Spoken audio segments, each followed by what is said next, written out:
के राम ब्याह पंगत में बैठे राम राजेश्वर, पावत मिठाई किंतु खीर को खावे ना। जनकपुर वालों ने जब राम जी और अवधवासी भोजन करने बैठे थे तो उन्होंने एक खास प्रकार का भोजन परोसा था, खीर। और जब खीर परोसा तो कोई खीर खा नहीं रहा था। लालच आ रही थी, मुंह में पानी भी आ रहा था, मगर कोई खीर नहीं खा रहा था। क्यों नहीं खा रहा था? कि राम ब्याह पंगत में बैठे राम राजेश्वर, पावत मिठाई किंतु खीर कोई खावे ना। अब बारे बार आवे बहु व्यंजन परोसे पर, चतुर सुजान रहस्य जान पावे ना। हंसी हवि देख हवि हंसी देख होते भयभीत सब, को बराती कछु कारण बुझावे ना। और नैनन निहारे एक दूजे को सचेत करे, खीर जिन खाओ तो कहूँ गर्भ रहे जावे ना। खीर जिन खाओ कहूँ गर्भ रही जावे ना। तो अब जनकपुर की सखियां क्या गारी गाती हैं। अरे धर ध्यान सुनहु धनुधारी, धर ध्यान सुनहु धनुधारी, गारी मिथिला की धरि ध्यान सुनो धनुधारी, गारी मिथिला की। कह रहे हैं कि देखिए ध्यान से सुनना और दिल लगा के सुनना, दिमाग मत लगाना, क्योंकि ये गालियां हैं और आज के दिन गालियां आपको पड़ेंगी। श्री रघुबर अवध बिहारी, अरे गारी मिथिला की, धरि ध्यान सुनहु धनुधारी, गारी मिथिला की।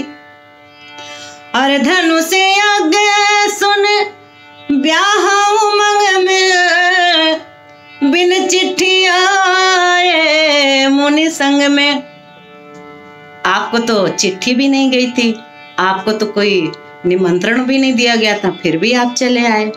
राम के लिए कह रही हैं कि धनु से आगे सुने ब्याह उमंग में, अरे बिन चिट्ठी आए मुनि संग में। शर्म आनी चाहिए, बिना आप संदेशा के, बिना चिट्ठी के आप आ गए हो। तो क्या कह रही हैं? बन आए कमंडल धारी, अरे बन आए कमंडल धारी, गारी मिथिला की, धरि ध्यान सुनो धनुधारी, अरे गारी मिथिला की। और आगे वो क्या कहती हैं कि और राजा राम जी, आपने एक बात हमने और सुनी है कि मग में मुनिति मध्यशिला के, अप्रकट करी पग धूर छुआ के। हमने सुना है कि आपने पत्थर को छू लिया था, आपने पैर की धूरी से आपने पत्थर को छू लिया था और वो स्त्री बन गई थी। क्या करते हो आप? राजकुमार हो या आप मदारी हो? आप कौन हो?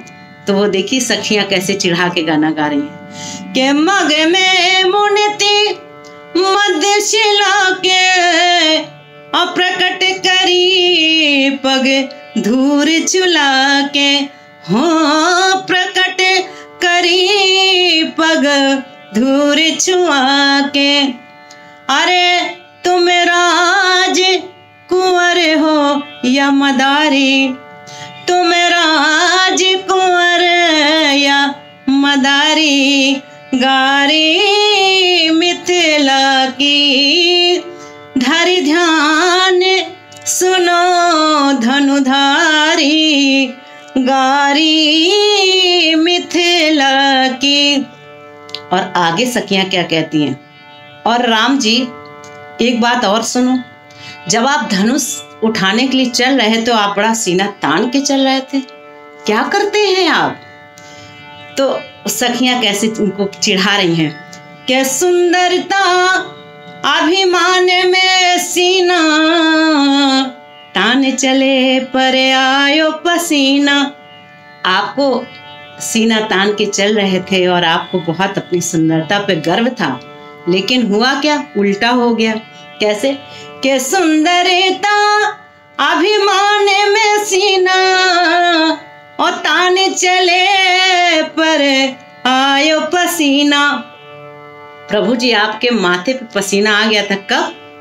जब निरे की हमरी दुलारी हो, जब निरे की जन के दुलारी।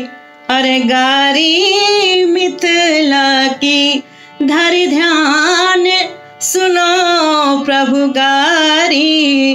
अरे गारी मिथिला की।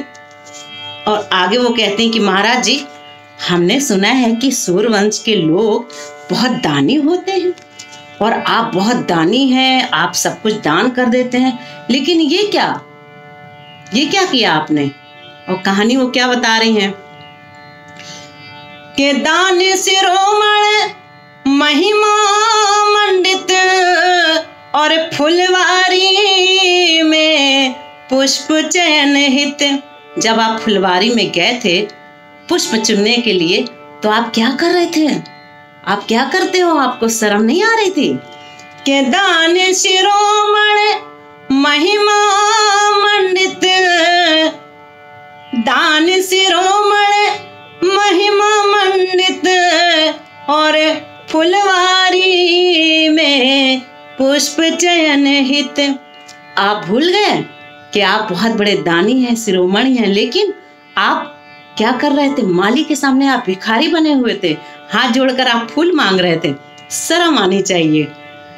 बन मलियन आगे भिखारी, अरे गारी मिथिला की। बन मलियन आगे भिखारी, गारी मिथिला की। लेकिन सखियों ने गारी जरूर गाई, लेकिन वो हाथ जोड़कर वो क्षमा भी मांगती हैं। क्या कहती हैं? जो राजेश जी का नाम आया है, जो कि इस गारी के रचयिता हैं, कि क्षमा चूके राजेश जो याद। प्रभु हम क्षमा मांग रहे हैं, क्योंकि हमारा ऐसा नाता है आपसे कि हमको गारी देने का पूरा हक है। अब वो संबंध क्या है सुनिए।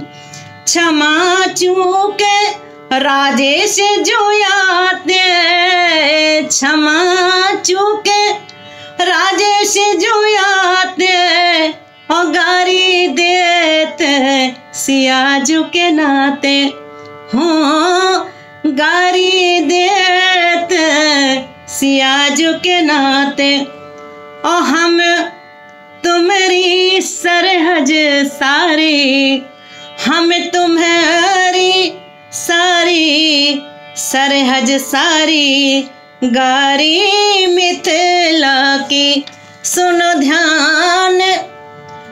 ध्यान लगा धनुधारी, गारी मिथिला की, गारी मिथिला की।